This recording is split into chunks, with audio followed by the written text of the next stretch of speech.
आज की दिल को छू लेने वाली इंडोनेशियाई प्रेम कहानी अजमैन में हम जैस्मीन की कहानी का अनुसरण करते हैं। एक आधुनिक स्वतंत्र विचारों वाली लड़की जिसका पहले से ही एक प्रेमी है जिससे वह प्यार करती है, लेकिन उसके पिता की कुछ और ही योजना है। वह उसकी शादी एक बहुत ही धार्मिक युवक से तय करता है जिसे जैस्मीन कभी अपने लिए नहीं चुनती। हार न मानने का दृढ़ निश्चय करके जैस्मीन एक मिशन पर निकल पड़ती है, किसी भी कीमत पर सगाई तोड़ना।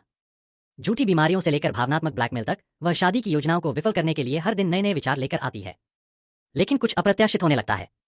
धार्मिक लड़के की खामियों को उजागर करने की कोशिश करते हुए वह उसके साथ ज्यादा समय बिताती है और खामियां खोजने के बजाय वह उसके एक ऐसे पक्ष को देखना शुरू कर देती है जिसकी उसने कभी उम्मीद नहीं की थी।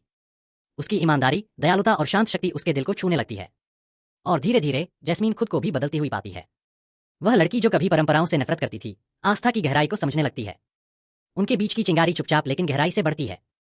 कहानी जैस्मीन और डेका की शादी के दिन से शुरू होती है। वे हंस रहे हैं, प्यार के वादे कर रहे हैं, यह स्वप्निल परिपूर्ण है। लेकिन जैसे ही पल जादुई हो जाता है, जैस्मीन जाग जाती है। यह सब सिर्फ एक सपना था। उसका छोटा भाई टीटो बाहर चिल्ला रहा था और उसकी परिपूर्ण कल्पना को बर्बाद कर रहा था। क्रोधित होकर वह उस पर तकिया फेंकती है और दरवाजा बंद कर देती है। उसके सपने में लड़का, वह उसका वास्तविक जीवन का प्रेमी है। बेचारी जैस्मीन चैन से सपने भी नहीं देख सकती। लेकिन क्या होता है जब कल्पना और वास्तविकता धुंधली होने लगती है? जब वह जिस लड़के से वास्तविक जीवन में नफरत करती है वह उसके सपनों जैसा दिखने लगता है। हमारे साथ बने रहें, क्योंकि जैस्मीन की विद्रोह से अप्रत्याशित प्रेम तक की यात्रा अभी शुरू ही हुई है। जैसे ही जैस्मीन सपने से बाहर निकलती है वह घड़ी की ओर देखती है और उसकी आंखें चौड़ी हो जाती हैं। उसे विश्वविद्यालय के लिए देर हो चुकी है। घबराई हुई वह बिस्तर से उछलकर बाहर निकलती है, जो भी कपड़े मिलते हैं उन्हें पहनती है, अपना बैग पकड़ती है और तूफान की तरह दरवाजे की ओर भागती है। लेकिन जैसे ही वह बाहर निकलने वाली होती है, ठीक वहीं रुक जाओ, उसके पीछे एक सख्त आवाज गूंजती है। यह उसके पिता हैं जो गेट पर खड़े हैं, हाथ जोड़े हुए हैं और भौहें सिकोड़ी हुई हैं। क्या तुम ऐसे ही बाहर जाती हो? बाल बिखरे हुए, दुपट्टा भूल गई, कपड़े अस्तव्यस्त। क्या तुम मुझे पड़ोसियों के सामने शर्मिंदा करने की कोशिश कर रही हो? देखिए, जैस्मीन के पिता एक धर्मपरायण व्यक्ति हैं, बहुत धार्मिक, अनुशासित और इस बात को लेकर सख्त कि उनके परिवार को सार्वजनिक रूप से कैसा दिखना चाहिए। उनका मानना है कि आस्था सिर्फ प्रार्थना करने तक ही सीमित नहीं है, बल्कि यह भी है कि दुनिया में खुद को कैसे पेश किया जाए।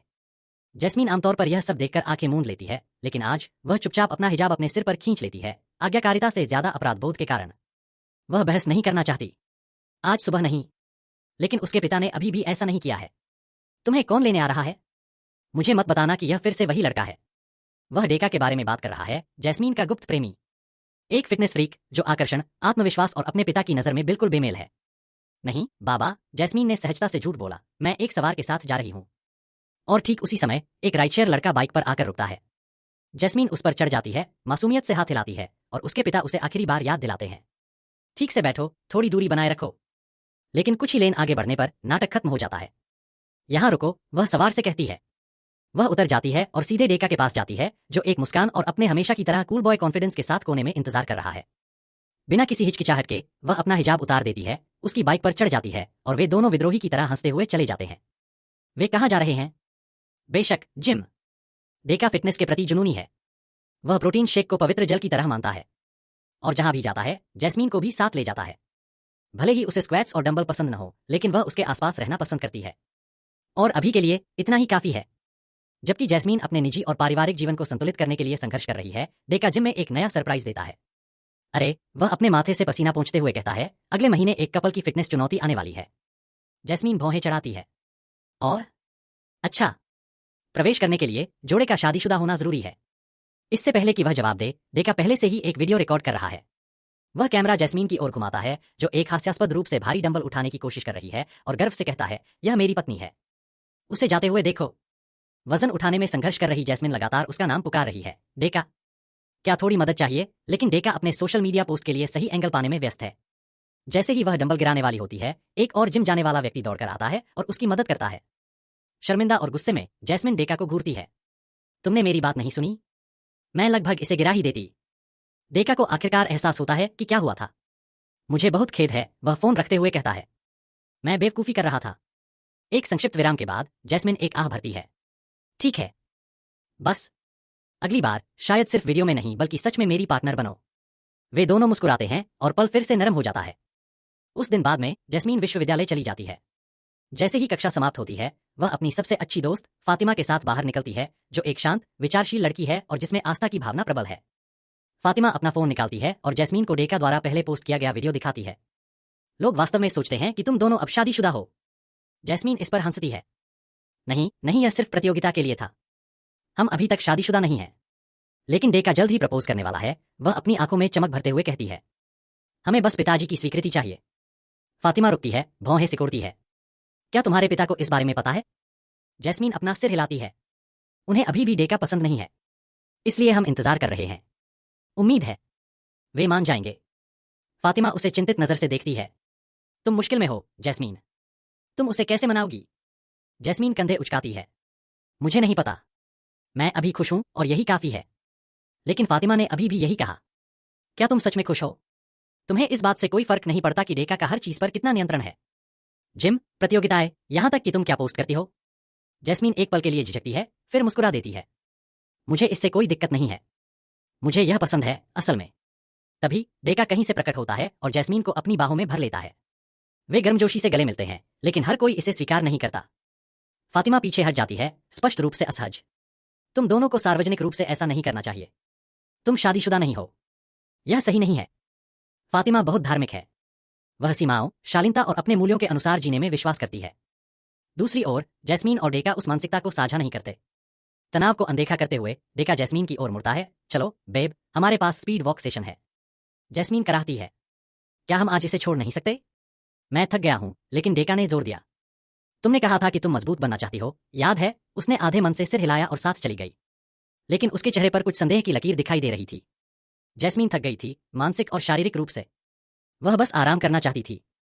डेका द्वारा खींचे गए अंतहीन चलने के सत्र से उसके पैर दर्द कर रहे थे, लेकिन चाहे उसने कितनी भी बार कहा हो कि वह थक गई है, डेका उसे धकेलता रहा। चलो जैज, तुम बाद में मुझे धन्यवाद दोगी, उसने उस विशिष्ट मुस्कान के साथ कहा। और हमेशा की तरह उसने हार मान ली। लंबी सैर के बाद डेका ने आखिरकार उसे घर छोड़ दिया। लेकिन तब तक आसमान अंधेरा हो चुका था और पड़ोस में सन्नाटा था। जैस्मीन चुपके से अंदर गई, प्रार्थना कर रही थी कि वह अपने माता पिता को चकमा देकर सीधे अपने कमरे में जा सके। लेकिन किस्मत उसके साथ नहीं थी। तुम कहाँ थी? उसकी मां की आवाज ने सन्नाटे को चीर दिया। वह दालान में खड़ी थी, हाथ जोड़े हुए। जैस्मीन ने जवाब देने के लिए लड़खड़ाया। मैं लाइब्रेरी में थी। पढ़ाई कर रही थी। Group project. इससे पहले कि उसकी मां कुछ और कह पाती, उसके पिता अंदर आ गए। उनका चेहरा सख्त था, शांत लेकिन सख्त। लाइब्रेरी, उन्होंने दोहराया। क्या तुम्हें यकीन है? फिर उन्होंने अपना फोन उठाया और स्क्रीन पर डेका का वीडियो था। जिम का। जैस्मीन वजन उठा रही थी, उसके कपड़े उसके पिता की बर्दाश्त से ज्यादा दिखा रहे थे। और डेका गर्व से उसे दुनिया को दिखा रही थी। यह सच है ना? उन्होंने ठंडी आवाज में कहा। तुम उसके साथ थी? जैस्मीन का दिल बैठ गया। हाँ, उसने धीरे से कहा। मैं थी जिम में, और मुझे वह पहनना पड़ा क्योंकि हम व्यायाम करने के लिए यही पहनते हैं। यह कोई अपराध नहीं है। उसके पिता का जबड़ा कस गया। एक लड़का जो अपनी गर्लफ्रेंड के शरीर को ट्रॉफी की तरह दिखाता है, उसके लिए उसका कोई सम्मान नहीं होता। और भगवान के लिए भी कोई सम्मान नहीं होता। लेकिन वह मेरा बॉयफ्रेंड है, जैस्मीन ने जवाब दिया। और वह मेरे साथ अच्छा व्यवहार करता है। इसके अलावा क्या तुम और मां भी शादी से पहले डेट नहीं करते थे? इस बात ने उसे बहुत प्रभावित किया। उसके पिता एक पल के लिए चुप हो गए, हैरान कि जैस्मीन को पता भी था। उसकी मां ने महीनों पहले एक अनौपचारिक बातचीत के दौरान यह बात कह दी थी। वह अलग था, उन्होंने आखिरकार कहा। हमारे बीच जो था वह मासूमियत भरा था, सम्मानपूर्ण। अब तुम्हारा रिश्ता यह वैसा नहीं है। आज दुनिया ने सारी सीमाएं खो दी हैं। अब प्यार और वासना के बीच कोई रेखा नहीं है। जैस्मीन की आवाज फटी। मैं आज रात यह सब नहीं सुनना चाहती। प्लीज, मैं थक गई हूं। जवाब का इंतजार किए बिना वह उनके पास से चली गई और अपने बेडरूम का दरवाजा बंद कर लिया। अगली सुबह उसके कमरे में एक हल्की चमक छा गई। अपने कंबल में लिपटी जैस्मीन फिर से एक सपने में खो गई। सपने में सब कुछ फिर से शांतिपूर्ण था। उसकी दुनिया निर्णय या झूठ से भरी नहीं थी। वह और डेका खुश थे। उसके पिता मुस्कुरा रहे थे। उसका जीवन सार्थक था। लेकिन वास्तविक जीवन कहीं अधिक जटिल था। अगली सुबह जैस्मीन के सपने ने एक परिचित मोड़ लिया। वह एक बार फिर डेका के साथ थी, हंस रही थी, मुस्कुरा रही थी, हाथ पकड़ रही थी। वे करीब झुके, लगभग चूमने वाले थे। थप्पड़, एक फुटबॉल उसके चेहरे पर आकर लगी। वह गुस्से से उछलकर उठी। टीटू, वह चिल्लाई जब उसका छोटा भाई दरवाजे से झांक रहा था, पागलों की तरह हंस रहा था। लेकिन इस बार वह खुश नहीं थी। कांच को पिघला देने वाली चमक के साथ वह चिल्लाई, मैं उसे चूमने के बहुत करीब थी। भयभीत, टीटू भाग गया जैसे कि उसका जीवन उस पर निर्भर करता हो। भाई बहन के रिश्ते हमेशा अराजकता, हमेशा मजेदार। बड़बड़ाते हुए जैस्मीन फ्रिज से ठंडा पानी का गिलास लेने के लिए अपने कमरे से बाहर निकली। वह अभी भी सुस्त और परेशान थी, उसे अपने आसपास कुछ भी नजर नहीं आ रहा था। तभी उसने देखा उसे डॉट, एक अजीब लड़का उसकी रसोई में खड़ा था। लंबा, थोड़ा अजीब, और उसे देखकर स्पष्ट रूप से आश्चर्यचकित। जैस्मीन की सहज बुद्धि ने काम करना शुरू कर दिया। तुम कौन हो? उसने चिल्लाया। चोर, चोर। उसकी बात पूरी होने से पहले पूरा परिवार अंदर आ गया, उसके माता पिता, उसका भाई और आश्चर्यजनक रूप से लड़के के माता पिता भी। उसकी मां ने जल्दी से हाथ उठाया। आराम करो, यह आजम है। आजम, जैस्मीन ने पलकें झपकाते हुए दोहराया। हाँ, उसके पिता ने कहा। तुम्हारा बचपन का दोस्त, तुम हमेशा साथ खेलते थे। क्या तुम्हें याद नहीं है? जैस्मीन रुकी। नाम सुनकर एक धुंधली याद ताजा हो गई, लेकिन रसोई में वह अजीबोगरीब किशोर उसके अतीत के बच्चे से मेल नहीं खाता था। फिर भी उसने सिर हिलाया।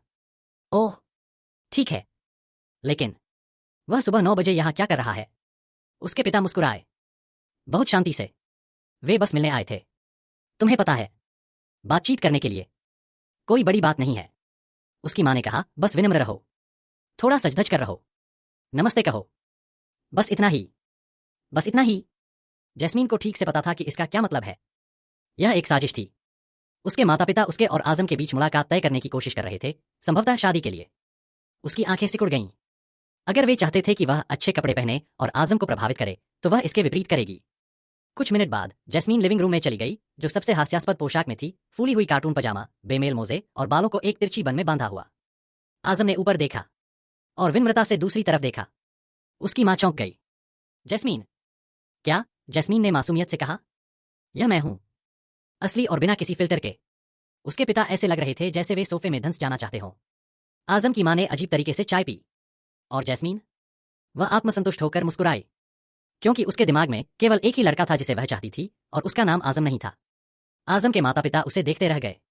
उनकी आंखें भावनाओं से चमक उठीं। शायद यह पुरानी यादें थीं, शायद उम्मीद, लेकिन उन्होंने कुछ नहीं कहा। जैस्मीन या उसके परिवार के सामने नहीं। थोड़ी देर बाद सभी लोग आंगन में चाय पीने चले गए और लिविंग रूम में सिर्फ जैस्मीन और आजम अकेले रह गए। अजीब सी खामोशी। आजम ने छोटी मोटी बातें शुरू करने की कोशिश की। तो तुम्हें अभी भी कार्टून पसंद है? पायजामा पैंट देखकर लगता है। लेकिन जैस्मीन को यह मंजूर नहीं था। उसके जवाब रूखे, व्यंग्यात्मक, अक्सर विषय से हटकर होते थे, साफ तौर पर यह दिखाते हुए कि वह वहां नहीं रहना चाहती थी। तो जैस्मीन, तुम अभी क्या पढ़ रही हो? जीवन। मैं जीवन का अध्ययन कर रही हूं, उसने सपाट ढंग से उत्तर दिया। आजम ने धीरे से ठहाका लगाया। ठीक है। आखिरकार इस मौखिक पिंग-पोंग के कुछ मिनटों के बाद जैस्मीन खड़ी हुई और उसे अगले कमरे में जाने का इशारा किया। चलो एक पल के लिए सच में बात करते हैं, उसने अपनी बाहें क्रॉस करते हुए कहा। क्या यह कोई शादी की तैयारी है? आजम ने कंधे उचकाए। मेरा मतलब है, ऐसा लगता है। जैस्मीन ने अपनी आंखें घुमाईं। अच्छा, बेहतर होगा कि तुम अपने माता पिता को बता दो कि ऐसा नहीं हो रहा है। आजम ने भौहें चढ़ाई। मैं उन्हें यह क्यों बताऊं? क्योंकि हम बिल्कुल भी एक जैसे नहीं हैं, जैस्मीन ने झपट्टा मारा। हम कभी काम नहीं करेंगे। आजम ने उसे शांति से देखा। यही तो है कि लोग शादी करते हैं। विपरीत लोग एक दूसरे को संतुलित करते हैं। जैस्मीन ने पलकें झपकाईं। रुको, क्या? वह मुस्कुराया। अगर हम बिल्कुल एक जैसे होते तो यह उबाऊ होता। एक स्वस्थ रिश्ता एक जैसा होने के बारे में नहीं है। यह एक साथ बढ़ने में सक्षम होने के बारे में है, भले ही आप अलग हों, जैस्मीन ने अचानक कहा। मेरा मतलब यह नहीं था, उसने बड़बड़ाया। आजम ने फिर से कंधे उचकाए, अभी भी शांत, अभी भी संयमित। शायद, लेकिन किसी भी तरह से जो होना है वह होगा। आपको इतना संघर्ष करने की जरूरत नहीं है।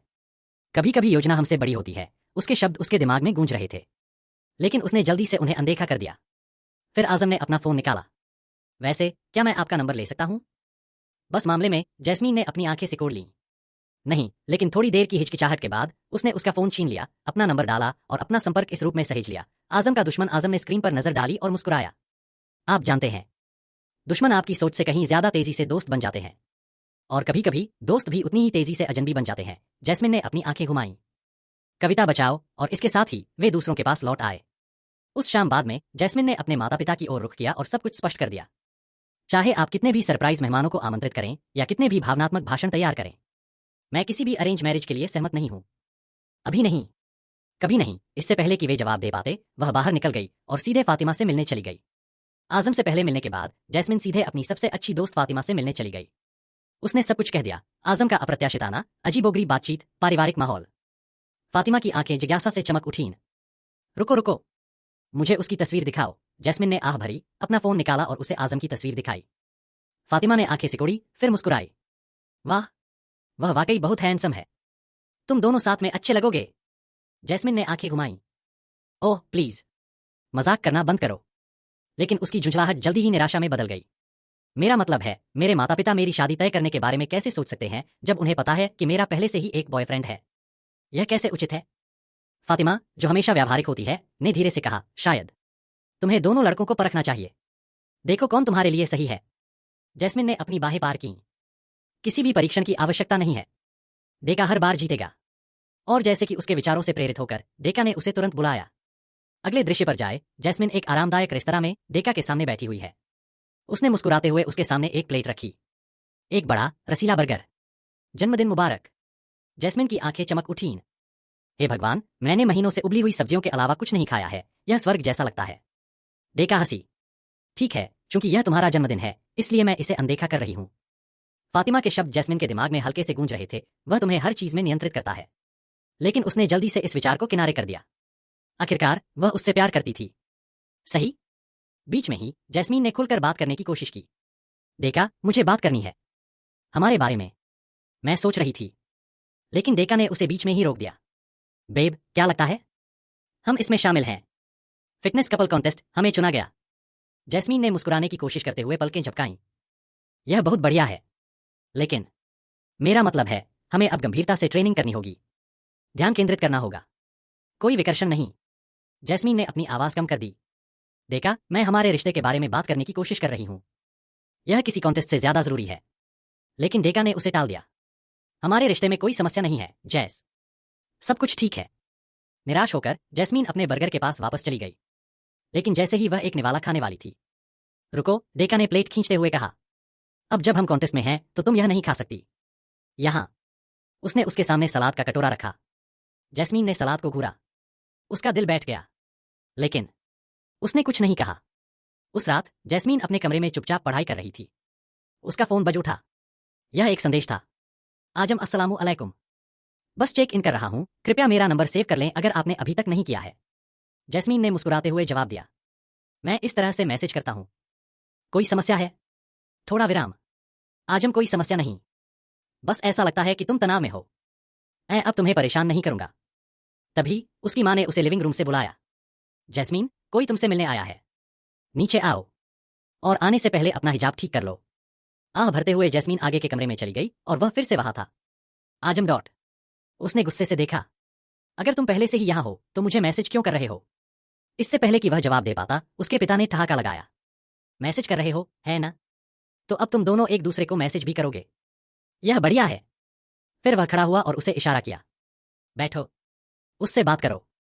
जैस्मीन नहीं चाहती थी, लेकिन वह फिर भी निराश होकर बैठ गई। तो तुम अब यहां क्यों हो? उसने बेबाकी से पूछा। आजम ने धीरे से जवाब दिया, कल एक सभा है। कुरान के शब्दों के बारे में चर्चा।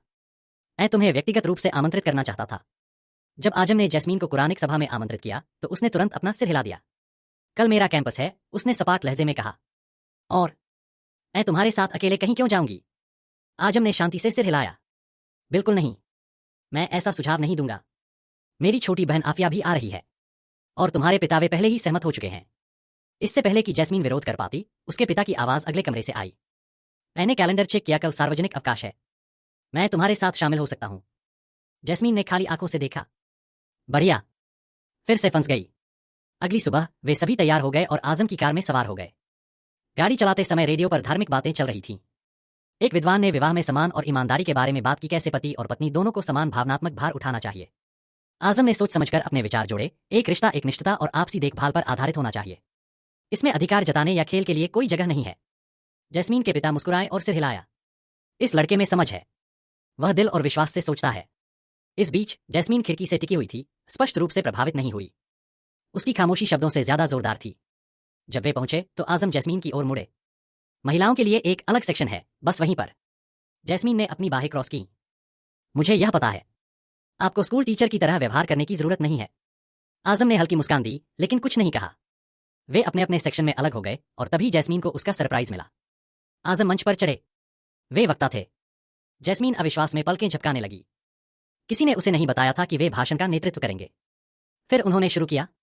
कभी कभी कोई व्यक्ति जिसे आप आज नापसंद करते हैं, कल आपका सबसे बड़ा सहारा बन सकता है।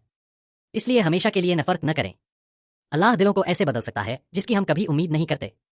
जैस्मीन ने सुना। सिर्फ सुना नहीं, बल्कि सुना। आजम के लहजे में नरमी थी। न तो मांग थी, नहीं नाटकीय। बस असली। लेकिन ठीक उसी समय उसका फोन बज उठा। डेका कॉल कर रहा है। उसने उसे जल्दी से चुप करा दिया, लेकिन फोन फिर से बज उठा। कुछ लोग मुड़े और घूरने लगे। घबराई हुई जैस्मीन खड़ी हो गई और बाहर चली गई। उसने जवाब दिया, तुम कहाँ हो? डेका ने झुंझलाकर पूछा। तुम्हें आज मेरे चचेरे भाई से मिलना था। मैं एक सभा में हूं, जैस्मीन ने जवाब दिया। मेरे पिताजी ने जोर दिया। मेरे पास वास्तव में कोई विकल्प नहीं था। डेका ने जोर से आह भरी। तुम्हारे पास हमेशा एक विकल्प होता है, जैस्मीन। लेकिन हाल ही में तुम मुझे छोड़कर सब कुछ चुनती हो। उसकी आवाज में प्यार नहीं था। यह एक अपराध बोध की यात्रा की तरह लग रहा था। कॉल के बाद डेका की आवाज एक बार के लिए नरम हो गई। कोई बात नहीं, उसने कहा। बस सभा खत्म होने पर मुझे कॉल करना। जैस्मीन ने थकी हुई आह भरते हुए फोन रख दिया। तभी आजम उसके पीछे चला आया। तुम ठीक हो? उसने पूछा। अभी हमारा काम खत्म नहीं हुआ है। अभी भी अंदर थोड़ा सा बचा हुआ है। जैस्मीन चिढ़कर मुड़ी। तुम हमेशा मेरे आसपास क्यों रहती हो? मैंने तुम्हें पहले ही बता दिया है, मेरा एक बॉयफ्रेंड है। तुम्हें ऐसा दिखावा करने की जरूरत नहीं है कि कुछ और होने वाला है। आजम का चेहरा सख्त हो गया, लेकिन उसकी आवाज शांत रही। अगर यह विधाता ने लिखा है, उसने धीरे से कहा, तो तुम्हारा बॉयफ्रेंड भी इसे मिटा नहीं सकता। जैस्मिन ने अपनी आंखें सिकोड़ लीं। तुम फिर से वही कर रही हो, तुम जो कुछ भी कहती हो उसमें भगवान को शामिल कर रही हो, जैसे कि यह तुम्हारी राय को सही ठहराता हो। आजम रुक गया, उसकी आंखों में चोट साफ दिखाई दे रही थी। लेकिन बहस करने के बजाय उसने बस सिर हिलाया और कहा, बाहर ठंड है। अगर तुम्हें ठंड लग रही है तो यह लो, यह ले लो। उसने उसे अपना कंबल दिया, फिर मुड़कर बिना एक और शब्द कहे हॉल की ओर वापस चला गया। उस रात आजम अपने माता पिता के साथ चुपचाप बैठा था। रोशनी मंद थी, कमरा शांत था। अगर जैस्मिन मना करती है तो क्या इससे तुम्हें दुख होगा? उसने उनसे धीरे से पूछा। उसकी मां शांत गर्मजोशी से मुस्कुराई। जब आप निर्माता की योजना पर भरोसा करते हैं तो कुछ भी बुरा नहीं होता। उसके पिता ने कहा, हम तुमसे सिर्फ एक बात पूछ रहे हैं, बेटा, क्या तुम जैस्मीन के बारे में निश्चित हो? हम तुम्हारी पसंद पर दबाव नहीं डालना चाहते। आजम शर्मा गया। मुझे उससे शादी करने में कोई समस्या नहीं है। फिर एक लंबे विराम के बाद उसने नीचे देखा। लेकिन शायद उसे मुझसे कोई समस्या है। अगले दिन आजम हाथ में एक गर्म कंटेनर लेकर जैस्मीन के दरवाजे पर आया। जैस्मीन ने अपने सामान्य आरामदायक घरेलू कपड़ों में जवाब दिया और आजम ने सम्मानपूर्वक अपनी नजरें दूसरी ओर घुमा लीं। तुम यहां क्या कर रहे हो? उसने अपनी बाहें क्रॉस करके पूछा। मैंने सुना है कि यह डिश सबक तुम्हारी पसंदीदा है, उसने उसे आगे बढ़ाते हुए कहा। इसलिए मैं कुछ लाया हूं। जैस्मीन की आंखें एक पल के लिए चमक उठीं, लेकिन उसने जल्दी से इसे छिपा लिया। मैं डाइटिंग कर रही हूं, उसने कंधे उचकाते हुए कहा। उच्च कैलोरी वाले खाद्य पदार्थ मेरी योजना के अनुकूल नहीं है। आजम ने ठहाका लगाया। ठीक है, मैं वास्तव में बात करना चाहता था। उसने विराम लिया। मुझे पता है कि मेरी उपस्थिति तुम्हारे जीवन को जटिल बना रही है। शायद यह बेहतर होगा कि मैं पीछे हट जाऊं। जैस्मीन ने दूसरी ओर देखा। मुझे एहसास हुआ है कि हम बहुत अलग हैं। यह काम नहीं करेगा। तुम्हें शायद अपने माता पिता को बता देना चाहिए। आजम ने चुपचाप सिर हिलाया। उसने खाना मेज पर रख दिया। मैं समझ गया। वह मुड़ा और चला गया। जैसे ही दरवाजा बंद हुआ, जैस्मीन कंटेनर की ओर दौड़ी और उसे धीरे से खोला। हवा में सालबक की खुशबू भर गई। उसने एक चम्मच उठाया और खुद पर धीरे से मुस्कुराई। लेकिन जैसे ही वह एक निवाला खाने वाली थी, आजम वापस अंदर चला गया। फिर से अंदर घुसने के लिए माफी चाहता हूं, उसने कहा। क्या मैं तुम्हारा सिंक इस्तेमाल कर सकता हूं? मुझे नमाज से पहले वजू करना है। जैस्मीन ने जल्दी से कंटेनर बंद कर दिया। हाँ हाँ, वहां। आजम सिंक के पास गया, फिर थोड़ा मुड़ा और मुस्कुराया। मुझे उम्मीद है कि तुम्हें खाना पसंद आएगा। जैस्मीन ठिठक गई। पकड़ा गया। मैं इसे अपनी मां के लिए ले जा रही थी, उसने बुदबुदाते हुए कहा, ताकि यह बर्बाद न हो। आजम ने बहस नहीं की। वह बस मुस्कुराया और सिंक की ओर चला गया। जैस्मीन घर में वापस चली गई, लेकिन उसकी आंखें आजम को देखती रह गईं। उसकी मां आई और उसने भी उसे देखा। मैंने पहली बार किसी को इतने सम्मान से वजू करते देखा है, उसने धीरे से मुस्कुराते हुए कहा। उस लड़के में कुछ शांति है। जैस्मीन ने अपनी आंखें घुमाईं। वह बस दिखावा कर रहा है, पवित्र होने का दिखावा कर रहा है, ताकि लोग सोचें कि वह कोई आध्यात्मिक संत है। लेकिन उसकी मां ने अपना सिर हिलाया। नहीं, वह बिल्कुल भी उस तरह का व्यक्ति नहीं लगता। वह चली गई और जैस्मीन को अपने विचारों में खोकर चली गई। उस रात बाद में जैस्मीन अपने बिस्तर पर बैठी तस्वीरें देख रही थी। डेका के साथ सेल्फी, पुरानी यादें और एक बार किए गए वादे। मैं तुमसे उसी समय शादी कर लूंगा जब तुम्हारे पिता कहेंगे, उसने एक बार कहा था। उसकी आंखें पूरी तरह से आश्वस्त थीं। लेकिन जैसे ही वह स्क्रॉल कर रही थी, उसकी स्क्रीन पर आजम की एक तस्वीर दिखाई दी, शांत, स्थिर। उसके अंदर कुछ बदल गया। अगले दिन जैस्मीन सड़कों पर डेका के साथ चली गई और उसके घर पर पहुंच गई। लेकिन जैसे ही वे पास पहुंचे, उन्होंने देखा कि कोई बाहर बैठा है। आजम। हैरान होकर जैस्मीन ने पूछा, तुम यहां क्या कर रहे हो? मेरे पिताजी आज घर पर भी नहीं है। आजम शांत खड़ा था। तुम्हारे पिता ने एक उपहार भेजा है, मैं उसे देने आया हूं। उसने भौहें सिकोड़ी।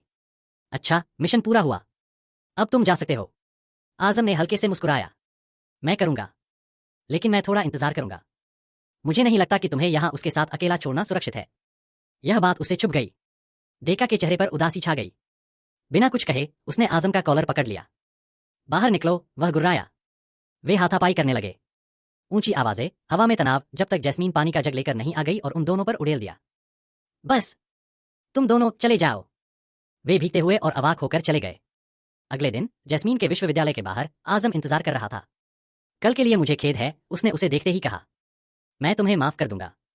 लंच मेरे खर्चे पर है। जैस्मीन ने भौहें चढ़ाई। तुम चाहते हो कि मैं तुम्हारे साथ डेट पर जाऊं? तुम जो हर समय महरम के बारे में व्याख्यान देते हो। आजम मुस्कुराया। किसने कहा कि यह डेट है? मेरी बहन आफिया हमारे साथ आ रही है। तभी आफिया प्रकट हुई और जैस्मीन को देखने लगी। तुम्हारा हिजाब कहाँ है? चौंक कर जैस्मीन ने जल्दी से उसे अपने बैग से निकाला और लपेट लिया। वे चलने लगे। जैस्मीन ने उसकी ओर देखा और कहा, पानी वाली घटना के लिए माफ करना। आजम ने ठहाका लगाया। अगर तुम मेरी पत्नी होती तो मैं तुम्हें 7 हत्याएं भी माफ कर देता। वह तो कुछ भी नहीं है। उसने उसे उलझन में देखा। क्या यह पिकअप लाइन है? वे रेस्तरां पहुंचे और जैस्मीन ने सुशी का ऑर्डर दिया। आजम आफिया के पास झुका और फुसफुसाया, मुझे नहीं लगता कि मैं इसे खा सकता हूं। शायद यह हलाल न हो। आफिया निराश दिखी, लेकिन आजम ने जैस्मीन से कुछ नहीं कहा। उसने उसे इसका आनंद लेने दिया। खाने के बाद जब वे वापस जा रहे थे, जैस्मीन ने आफिया को कार में भेज दिया। फिर उसने आजम की ओर देखा। तुम सुशी भी नहीं खाते? मुझे यह बहुत पसंद है। यह कैसे काम करेगा? आजम ने उसकी ओर देखा और धीरे से उत्तर दिया, निर्माता ने हम सभी को एक कारण से अलग बनाया है। यही कारण है कि एक दूसरे को जानना सार्थक होता है। अंतर हमें परवाह करना सिखाते हैं। वह चुप हो गई, समझ नहीं पा रही थी कि क्या कहे। तभी एक आदमी उनके पास आया और मस्जिद बनाने के लिए दान मांगने लगा। जैस्मीन को संदेह हुआ। वह उस पैसे का इस्तेमाल किसी भी काम में कर सकता है, उसने कहा। लेकिन आजम ने फिर भी उसे कुछ पैसे दिए। उस आदमी के जाने के बाद जैस्मीन ने अपना सिर हिलाया। तुम्हें पता भी नहीं है कि वह सच बोल रहा है या नहीं? आजम ने शांति से जवाब दिया, हर चीज धोखा नहीं होती। कभी कभी अच्छे पर विश्वास करना ठीक होता है। जैस्मीन ने अपनी बाहें पार कर लीं। ठीक है, चलो तुम्हारे सिद्धांत का परीक्षण करते हैं। हम उसका पीछा कर रहे हैं। अभी? आजम रुका, फिर मुस्कुराया। ठीक है, चलो चलते हैं। वे चुपचाप गलियों से होते हुए उस आदमी का पीछा करते रहे। जैस्मीन को आश्चर्य हुआ। वह सीधे एक छोटी मस्जिद में चला गया और पैसे केयरटेकर को सौंप दिए। आजम बिना कुछ कहे उसकी ओर मुड़ा। जैस्मीन ने शर्मिंदा होकर नीचे देखा। मैं गलत थी, उसने स्वीकार किया। हर कोई धोखा देने के लिए नहीं होता। शायद मुझे सबसे बुरा सोचना बंद कर देना चाहिए। आजम ने धीरे से मुस्कुराया, लेकिन कुछ और नहीं कहा। जब वे उसके घर के पास पहुंचे तो जैस्मीन ने धीरे से कहा, धन्यवाद, मुझे कुछ ऐसा दिखाने के लिए जो मुझे वाकई सीखने की जरूरत थी। फिर उसने अपने घर की ओर देखा। आफिया सो रही होगी। तुम्हें जाना चाहिए। आजम ने कुछ देर रुककर कहा, जब मैं देखूंगा कि तुम सुरक्षित अंदर चले गए हो तो मैं चला जाऊंगा। जैस्मिन ने चुपचाप उसकी ओर देखा, कृतज्ञ लेकिन उलझन में कि अब वह उसकी मौजूदगी को कितना महसूस कर रही है। अंदर कदम रखने से पहले उसने मुड़कर पूछा, क्या तुम शादी के बारे में इसलिए बात कर रहे हो क्योंकि तुम्हारा परिवार चाहता है, या क्या तुम वाकई चाहते हो? आजम एक पल के लिए चौंक गया, फिर उसने अपनी नजरें नीची कर लीं। ईमानदारी से कहूं तो पहले तो यह सिर्फ मेरे माता पिता के लिए था, लेकिन तुम्हें जाने के बाद मैंने आधी रात की नमाज में तुम्हारा नाम लेना शुरू कर दिया। उसकी आवाज थोड़ी फटी। वह अजीब तरह से मुस्कुराया, मुड़ा और चला गया। जैस्मिन दरवाजे पर जमी खड़ी थी, उसका दिल जोर से धड़क रहा था। उस रात उसे एक अजीब सपना आया, लेकिन उसने अपने बगल में डेका को नहीं देखा। यह आजम था। वह जाग उठी, उसकी आंखें चौड़ी थीं, सांसें उथली थीं। वह क्यों? अगली सुबह आजम और आफिया किताबें दान करने के लिए अनाथालय जा रहे थे। जैसे ही वे जाने वाले थे, जैस्मीन प्रकट हुई। क्या मैं भी आ सकती हूं? उसने पूछा। आजम का चेहरा चमक उठा। जरूर। अनाथालय में जैस्मीन ने देखा कि कैसे आजम बच्चों से बात करने के लिए घुटनों के बल बैठ गया, उनके साथ हंसा, उनके जूतों के फीते बांधने में उनकी मदद की। उसके दिल में कुछ ऐसा हुआ जो उसने लंबे समय से महसूस नहीं किया था। ये बच्चे, उसने धीरे से कहा, वे बहुत पवित्र हैं। मैं कभी भी उनके जैसा नहीं हो सकती। आजम ने उसकी ओर देखा। क्यों नहीं? कोई भी फिर से शुरुआत कर सकता है, अगर वे चाहे तो। जैस्मीन ने हिचकिचाते हुए पूछा, क्या आपको लगता है कि शादी प्यार के बिना चल सकती है? आजम मुस्कुराया। अगर मैं तुमसे कहूं कि पहली बार तुम्हें देखते ही मुझे प्यार हो गया था, तो क्या तुम मुझ पर यकीन करोगी? वह हंसी। पहली नजर में प्यार? और तुम तो इतनी धार्मिक भी नहीं हो। आजम का जवाब सरल था, शायद अब तुम धार्मिक नहीं हो, लेकिन कौन कहता है कि तुम कभी धार्मिक नहीं होगे? जैस्मीन ने कोई जवाब नहीं दिया। वह चुपचाप बच्चों के साथ लंच करने चली गई। बाद में जब वे जा रहे थे, आजम ने पूछा, रात का खाना खाना है? जैस्मीन ने कंधे उचका दिए। सिर्फ अगर मुझे मेरे पिताजी की इजाजत मिल जाए। मैं छिपकर नहीं घूमूंगी। आजम ने सिर हिलाया। ठीक है। रेस्तरां में जैस्मीन मेन्यू को घूर रही थी। वह अपने आहार के बारे में सोच रही थी। डेका की आवाज उसके दिमाग में गूंज रही थी, जो उसे अपना वजन देखने के लिए कह रही थी। आजम ने ध्यान दिया। जो चाहो खाओ। एक बार के खाने से कुछ भी खराब नहीं होगा। उसने उसकी तरफ देखा, फिर मेनू बंद किया और मुस्कुराई। मैं ऑर्डर कर रही हूं। वे हंसे, उन्होंने खाया, उन्होंने कहानियां साझा की। जब जाने का समय हुआ तो आजम ने उसे घर छोड़ा और उसे एक छोटी सी किताब दी। यह मदद कर सकती है, उसने कहा, अगर तुम कभी भी आस्था की ओर चलना शुरू करना चाहते हो। उस रात जैस्मिन सो नहीं पाई। उसने किताब खोली और पढ़ना शुरू कर दिया। एक पंक्ति ने उसे ठंडा कर दिया। अगर अल्लाह चाहता है कि दो दिल मिलें तो प्यार अपना रास्ता खोज लेगा, भले ही वह पहले न हो। वह उस वाक्य को देखती रही, फिर पानी के लिए रसोई में चली गई। उसके पिता पहले से ही वहां थे, उन्होंने अभी अभी तहज्जुद की नमाज पूरी की थी। तुम जाग रही हो, उन्होंने कहा। मुझे उम्मीद थी कि हम बात करेंगे। वह उसके साथ बैठा और कुछ ऐसा साझा करने लगा जो उसे पहले कभी नहीं पता था। मैं हमेशा ऐसा नहीं था। जब तुम्हें कोविड हुआ था, मुझे लगा कि मैं तुम्हें खो दूंगा। मैंने हर डॉक्टर, हर दवा की कोशिश की, कुछ भी काम नहीं आया। उनकी आवाज कांप रही थी। फिर आजम के पिता मेरे पास आए और कहा, तुमने सब कुछ आजमा लिया है सिवाय अल्लाह से पूछने के। उस रात मैंने उनसे विनती की और उन्होंने जवाब दिया। जैस्मिन की आंखें भर आईं। मैं तुम्हें किसी भी चीज के लिए मजबूर नहीं करना चाहता, उसके पिता ने कहा, लेकिन अगर कोई है जो तुम्हें अच्छाई की ओर ले जा सकता है तो मेरा मानना है कि वह आजम है। वह बोल नहीं पाई, बस धीरे से सिर हिलाया। अगले दिन आजम उसके घर आया, अपने पूरे परिवार के साथ। लिविंग रूम में सन्नाटा छा गया। आजम का परिवार उम्मीद भरी आंखों से बैठा था। जैस्मीन के माता पिता उसे धीरे से देख रहे थे। आजम की मां ने विनम्रता से कहा, यह फैसला तुम्हारा है जैस्मीन, सिर्फ तुम्हारा। कोई तुम्हें मजबूर नहीं करेगा। सभी इंतजार कर रहे थे। जैस्मीन ने एक सांस ली, नीचे देखा, फिर आजम की ओर देखा। मैं इस शादी को स्वीकार करती हूं, उसने धीरे से कहा। इंशाल्लाह, भले ही आज प्यार न हो, अल्लाह इसे हमारे दिलों में धीरे धीरे धीरे से रोप देगा। आजम की आंखें चमक उठीं। उसने एक पल के लिए अपनी आंखें बंद कर लीं, जैसे कृतज्ञता की प्रार्थना फुसफुसा रहा हो।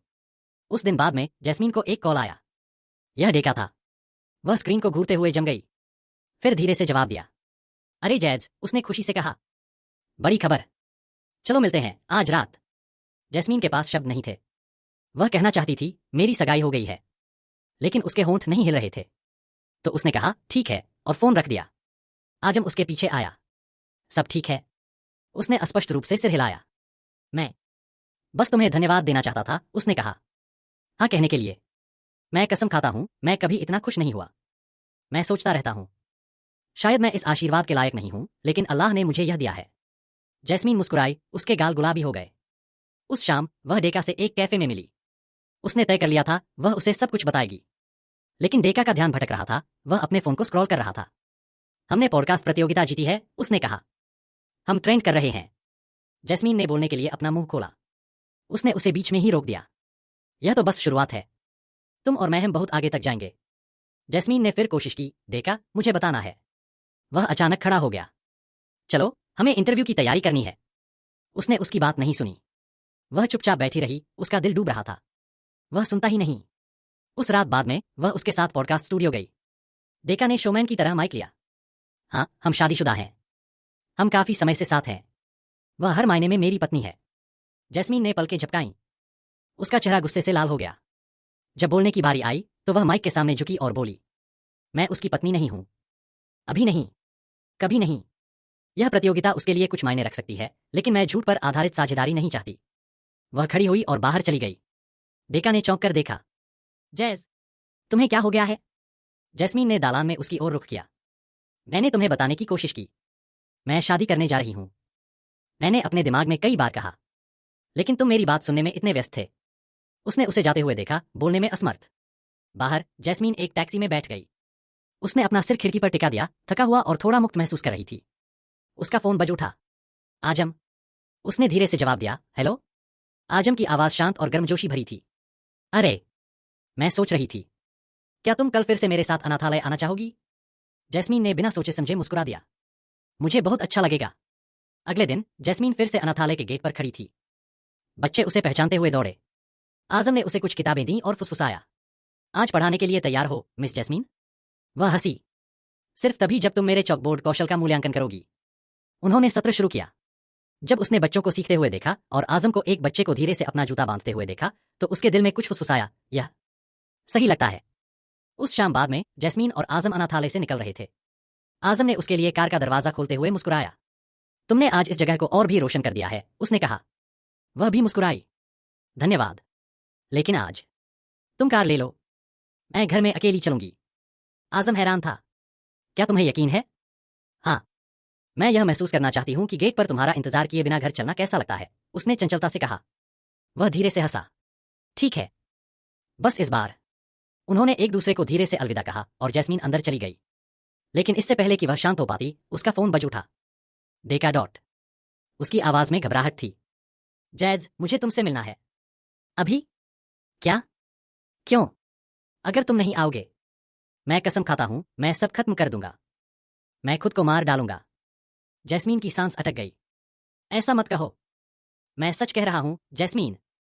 प्लीज, मुझे तुम्हारी जरूरत है। बस एक बार। अपराधबोध और अनिश्चितता के बीच फंसी जैस्मीन ने अपना कोट पकड़ा और चली गई। जब वह पहुंची तो उसने मोमबत्तियां टिमटिमाती देखी। डेका सबके बीच में खड़ा था, उसके हाथ में वाइन का गिलास था। हैप्पी एनिवर्सरी, उसने आंखों में आंसू भरकर कहा। जैस्मीन जम गई। डेका, हमें आज जश्न मनाना था। हमें साथ रहना था, उसने फुसफुसाया। उसने उसे एक ड्रिंक पिलाई। वह झिझकी, लेकिन भ्रम ने उसके दिमाग को घेर लिया। दबाव, यादें, अपराधबोध, इन सब ने उसे एक घूंट पीने पर मजबूर कर दिया। एक घूंट, दो हो गया। रात धुंधली हो गई। घर वापस आकर जैस्मीन के पिता बेचैनी से इधर उधर घूम रहे थे। आधी रात हो चुकी थी। उन्होंने आजम को फोन किया। क्या जैस्मीन आपके साथ वापस आई है? नहीं अंकल, उसने कहा था कि वह अंदर आ रही है। उसे घर पर होना चाहिए। वह घर पर नहीं है और वह जवाब भी नहीं दे रही है। आजम का दिल बैठ गया। मैं उसे ढूंढ लूंगा। वह सड़क पर भागा। जैसे ही वह कोने पर मुड़ा, उसने एक आवाज सुनी। फातिमा, एक पड़ोस की लड़की ने उसे आवाज दी। मैंने उसे डेका के स्टूडियो में जाते देखा। वह ठीक नहीं लग रही थी। आजम ने एक सेकंड भी बर्बाद नहीं किया। वह वहां भागा, सुरक्षा को बुलाया और अंदर गया। उसने जो देखा उससे वह टूट गया। चमेली सोफे पर आधी नींद में, उसका सिर शराब की बोतल पर टिका हुआ था। डेका ने उसका रास्ता रोकने की कोशिश की। वह यहां खुद ही आई थी। लेकिन आजम ने कुछ नहीं कहा। उसने धीरे से चमेली को उठाया और चला गया। अगली सुबह चमेली अपने कमरे में जागी। वह बेहोश और उलझन में थी। उसका सिर दर्द कर रहा था। वह उठ बैठी और देखा कि उसका भाई दरवाजे के पास खड़ा है। तुम्हें याद है कि कल रात क्या हुआ था? उसने धीरे से पूछा। उसने अपना सिर हिलाया। तुम नशे में थी, डेका के साथ। तुम्हें ढूंढने के लिए पिताजी को आजम को बुलाना पड़ा। चमेली का चेहरा पीला पड़ गया। तुमने पूरे परिवार को शर्मिंदा कर दिया। माँ और पिताजी, वे इतने शर्मिंदा थे कि माफी मांगने आजम के घर चले गए। चमेली की आंखों में आंसू भर आए। वह फुसफुसाई, मेरा ऐसा करने का इरादा नहीं था। मुझे एहसास भी नहीं हुआ। उसके भाई ने और कुछ नहीं कहा। वह चुपचाप चला गया। जब उसके माता पिता बाद में लौटे तो जैस्मीन उनके पास भागी। मुझे बहुत खेद है, वह रोई। मुझे नहीं पता कि मुझ पर क्या आ गया। मैंने बहुत बड़ी गलती की और मुझे इसका पछतावा है। उसकी मां ने उसे पकड़ने की कोशिश की, लेकिन जैस्मीन रोती रही। मैंने तुम्हें चोट पहुंचाई। मैंने आजम को चोट पहुंचाई। मैं माफी के लायक नहीं हूं। उसके पिता ने उसकी ओर देखा। उसकी आंखें दर्द से नरम थीं। तुम इंसान हो, जैस्मीन, और इंसान गलतियां करते हैं। लेकिन हम तभी आगे बढ़ते हैं जब हम उनसे सीखते हैं, उसकी मां ने कहा। जैस्मीन टूटकर उनसे चिपक गई। माफी मांगने के बाद जैस्मीन ने माफी मांगने की कोशिश की, लेकिन आजम के माता पिता उसे देखना नहीं चाहते थे। फिर भी उसने उनसे बात करने की हिम्मत जुटाई। उसने धीरे से उनके दरवाजे पर दस्तक दी। उसकी मां ने चुपचाप दरवाजा खोला। मुझे पता है कि मैंने तुम्हारा भरोसा तोड़ा है, जैस्मीन ने फुसफुसाते हुए कहा, लेकिन मैं बदलना चाहती हूं। आजम की मां ने उसे ठंडेपन से देखा। बदलाव शब्दों से नहीं आता, जैस्मीन। यह काम से आता है। उन लोगों से दूर रहो जो तुम्हें नीचे लाते हैं। मैं बस इतना ही कहूंगी। जैस्मीन ने आंसू भरे स्वर में सिर हिलाया। मैं वादा करती हूं, तुम जो कहोगी मैं वह सब करूंगी। उसकी मां ने आह भरी। आखिरकार उसके सिर पर हाथ रखा। हमने तुम्हें माफ कर दिया है। लेकिन आजम ने नहीं, उस वाक्य ने उसे तोड़ दिया। वह पीछे हट गई, आंखों में आंसू भर आए। आजम अब मेरे बारे में क्या सोच रहा होगा? 2 महीने बाद जैस्मीन बदल गई थी। उसने चुपचाप कॉलेज से स्नातक किया। कोई जश्न नहीं, कोई भीड़ नहीं। उसने डेका का नंबर मिटा दिया था। उसे हर जगह ब्लॉक कर दिया था। नियमित रूप से प्रार्थना करना शुरू कर दिया था। और पहली बार उसने अपनी पसंद से हिजाब पहना था। लेकिन उसकी आंखें अभी भी एक चीज की तलाश में थीं, आजम।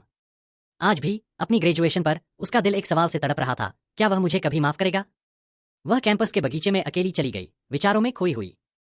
और फिर एक जानी पहचानी आवाज, बधाई हो, जैस्मिन। वह मुड़ी। उसका दिल रुक गया। आजम। वह हाथ में एक छोटा सा लपेटा हुआ उपहार लिए खड़ा था। तुम आए? उसने पूछा, उसकी आवाज फटी हुई थी। मुझे यकीन नहीं था कि मुझे आना चाहिए या नहीं। उस दिन तुमने मुझे बहुत दुख पहुंचाया। जैस्मिन ने शर्म से अपनी नजरें नीची कर लीं। लेकिन इतना सब होने के बावजूद मैं अभी भी अपनी तहज्जुद की नमाज में तुम्हारा नाम लेती रही। उसकी आंखें चौड़ी हो गईं। मुझे एहसास हुआ मैं नाराज था, इसलिए नहीं कि मैंने तुमसे प्यार करना बंद कर दिया था, बल्कि इसलिए कि मैं तुमसे बहुत ज्यादा प्यार करता था। जैस्मिन के होंठ कांप रहे थे। उसने उपहार आगे बढ़ाया। यह एक और कुरान है। इसमें उन आयतों के बुकमार्क हैं जिन पर मैं चाहता हूं कि तुम विचार करो। जैस्मिन ने कांपते हाथों से इसे लिया, अभिभूत। इस बीच कॉलेज के गेट के बाहर डेका एक गुलदस्ता पकड़े खड़ा था। लेकिन इससे पहले कि वह आगे बढ़ पाता, जैस्मिन के पिता उसके पास आ गए। मुझे पता है कि तुम यहां क्यों हो, उसने शांति से कहा। लेकिन यह आज खत्म हो जाता है। चाचा, नहीं।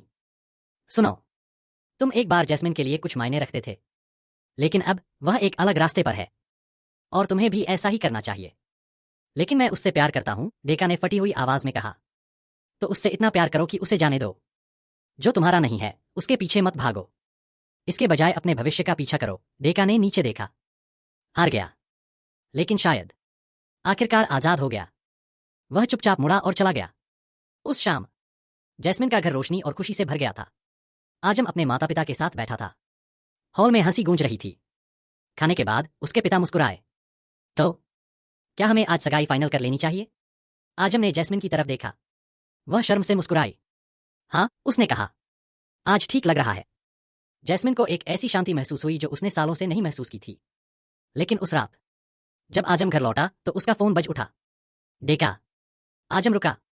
उसने जवाब दिया। मैं बस एक मुलाकात चाहता हूं, डेका ने शांत स्वर में कहा। एक बातचीत। कोई ड्रामा नहीं, कोई दखलंदाजी नहीं, बस मैं और तुम। आजम डेका से मिलने के लिए बिना किसी संदेह के पहुंचा, बस बात करने का इरादा था। लेकिन ईर्ष्या और हताशा से अभिभूत डेका ने उसे चोट पहुंचाने की कोशिश की। यह सब बहुत जल्दी हुआ। जब तक जैस्मीन पहुंची तब तक आजम बेहोश होकर जमीन पर पड़ा था। वह चिल्लाई। लोग जमा हो गए। एम्बुलेंस के सायरन बजने लगे। जैस्मीन उसके पास बैठी, उसका हाथ कसकर पकड़े हुए, अपने आंसुओं के बीच फुसफुसाते हुए प्रार्थना कर रही थी। या अल्लाह, कृपया उसे बचा लो। यह सब मेरी वजह से है। कृपया उसे मत ले जाओ। कुछ क्षण बाद आजम ने धीरे से अपनी आंखें खोलीं। जैस्मीन ने राहत की सांस ली। आंसू बहे, लेकिन इस बार वे कृतज्ञता से भरे थे। तुम ठीक हो। भगवान का शुक्र है तुम ठीक हो। आजम ने कमजोरी से मुस्कुराया। खुद को दोष मत दो, जैस्मीन। अल्लाह की मर्जी के बिना कुछ नहीं होता। जैस्मीन ने उसका हाथ और कसकर पकड़ लिया। लेकिन नहीं, आजम ने धीरे से बीच में टोका। हर चीज, यहां तक कि यह भी, एक उद्देश्य है। तभी उन्होंने देखा कि कोई दूर खड़ा है। यह डेका था। वह छिपकर हर शब्द सुन रहा था। उसके अंदर कुछ टूट गया। अपराध बोध के बोझ ने उसे कुचल दिया। वह बाहर निकल आया, अपने हाथ ऊपर उठाए और पास की पुलिस से कहा, मैंने यह किया है। मैं आत्मसमर्पण करता हूं। यह आखिरी बार था जब जैस्मीन ने डेका को देखा था। दिन बीते गए। आजम ठीक हो गया। परिवार फिर से मिले। और इस बार कोई हिचकिचाहट नहीं थी। जैस्मीन और आजम की शादी एक मस्जिद में चुपचाप हुई, खुले आसमान और अल्लाह की कृपा के नीचे। शादी साधारण थी, लेकिन खुशी असीम थी। दोनों परिवार नम आंखों से मुस्कुराए, यह जानते हुए कि यह बंधन मानवीय योजनाओं से परे कुछ था, यह दिव्य था। उस शाम बाद में आजम और जैस्मीन समुद्र तट पर नंगे पैर चले। समुद्र की हवा धीरे धीरे बह रही थी और लहरें शांति की फुसफुसा रही थीं। वे किनारे के पास रुके। आजम उसकी ओर मुड़ा, उसका हाथ थामा और कहा, आइए प्रार्थना करें कि चाहे कोई भी तूफान आए, हम हमेशा इस शांति की ओर वापस लौटें। उन्होंने प्रार्थना की, धन दौलत के लिए नहीं, वादों के लिए नहीं, बल्कि समझ, ताकत और स्थायी प्रेम के लिए। और इसके साथ ही उनकी कहानी पूरी हो गई। अंत में कभी कभी जिन लोगों से हम कम उम्मीद करते हैं वे हमारी पूरी दुनिया बन जाते हैं। और कभी कभी जिन चक्करों से हम सबसे ज्यादा डरते हैं वे हमें सीधे उस मंजिल तक ले जाते हैं जिसके लिए हम हमेशा से बने थे। इसलिए जो आपके लिए लिखा गया है उसे पाने में जल्दबाजी न करें। अपने निर्माता पर भरोसा रखें। आपका समय आएगा और आपका प्यार आपको पालेगा। यह थी आज की कहानी। इसने आपके दिल को कैसे छुआ, हमें कमेंट में बताएं। अगर आपको जैस्मीन और आजम का सफर पसंद आया तो इस वीडियो को लाइक करना न भूलें। हम आपके लिए हमेशा ऐसी ही दिल को छू लेने वाली कहानियां लेकर आते हैं, इसलिए सब्सक्राइब करें और भी कहानियां सुनने के लिए बेल आइकन दबाएं। और हाँ, मूवी प्रेमियों के लिए अगली बार तक दयालु बने रहें, आशावान बने रहें और हमारे साथ बने रहें। देखने के लिए धन्यवाद।